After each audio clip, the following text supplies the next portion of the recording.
Restrictive covenants, and we'll focus for the moment on non-competes, are an idea that once you leave employment, the employer wants the assurances that you basically aren't going to pirate what you had done in practice in midwifery in that location and move across.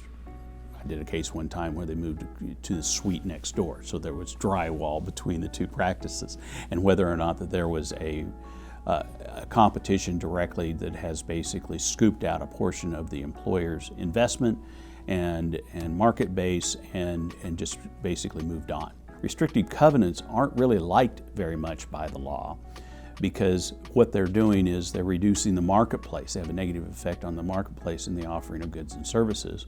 And then you ratchet that up to medical services, and what you may have if you have an inappropriate use of non-competes is you have reduced ability to have medical services in a single community.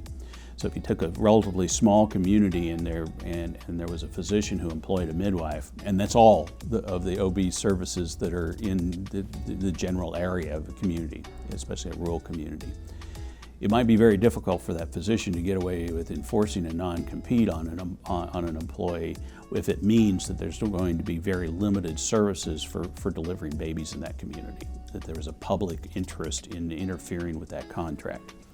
Now, the other thing about non-competes is that they can be placed on people in a way that is very, very unfair. So generally speaking, non-competes should be something agreed to as you start the employment relationship and not something handed to you after you've been working there a year.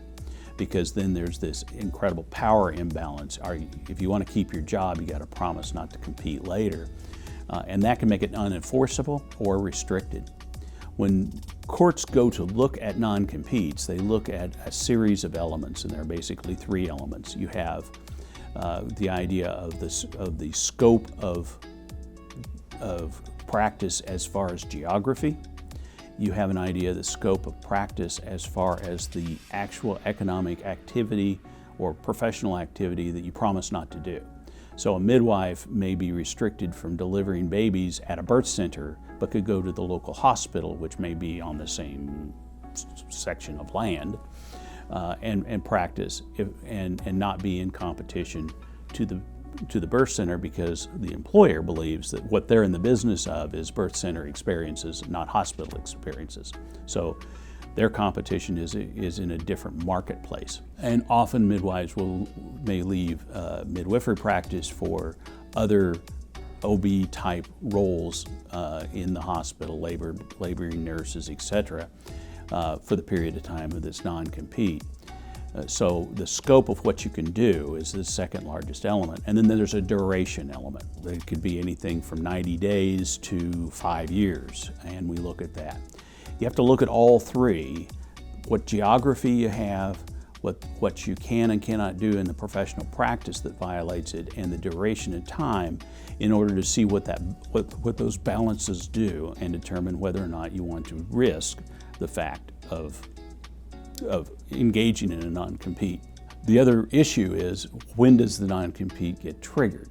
And we often tell our clients that it's a good negotiation strategy that if you have a reasonable non-compete, that it's still not be invoked if you're fired without cause. So you get hired and work there for 60 days and then they fire you. It would be ridiculous to have a non-compete that you can't practice anywhere else in the community for whatever period of time the restriction is. So, it seems to be fair play. If you're going to choose to kick me out, I'm not the one in competition for you, kind of idea. If we can get rid of them in the negotiations, that's far better.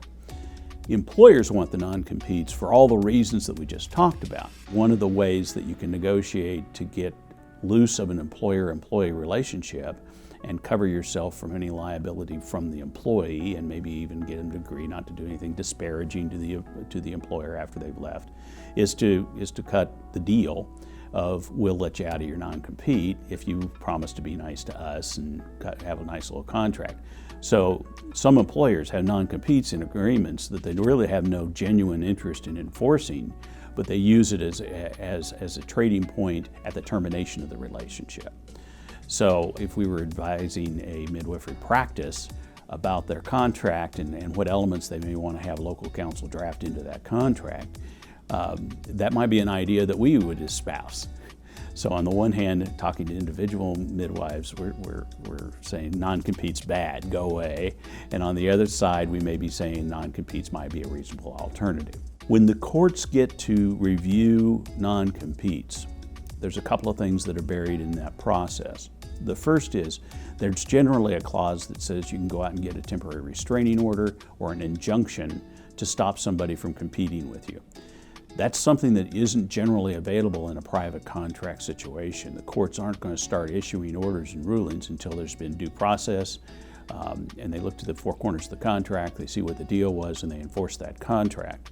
But here, you can start enforcement of the contract before you have a legally recognized breach, and that can be issued without you being even aware that they've gone to the courthouse, because you've given written permission for them to do that.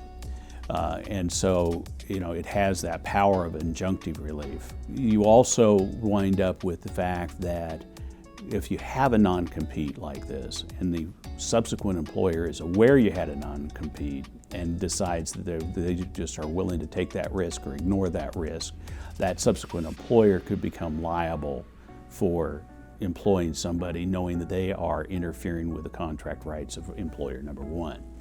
So it breaks out in those sort of elements that makes it important to understand the full scope of what a non-compete may do. Then finally, when the courts look at non-compete, they have these public policy reasons why they could void the whole clause, which would be a very unusual thing to do, but they can also tailor the non-compete.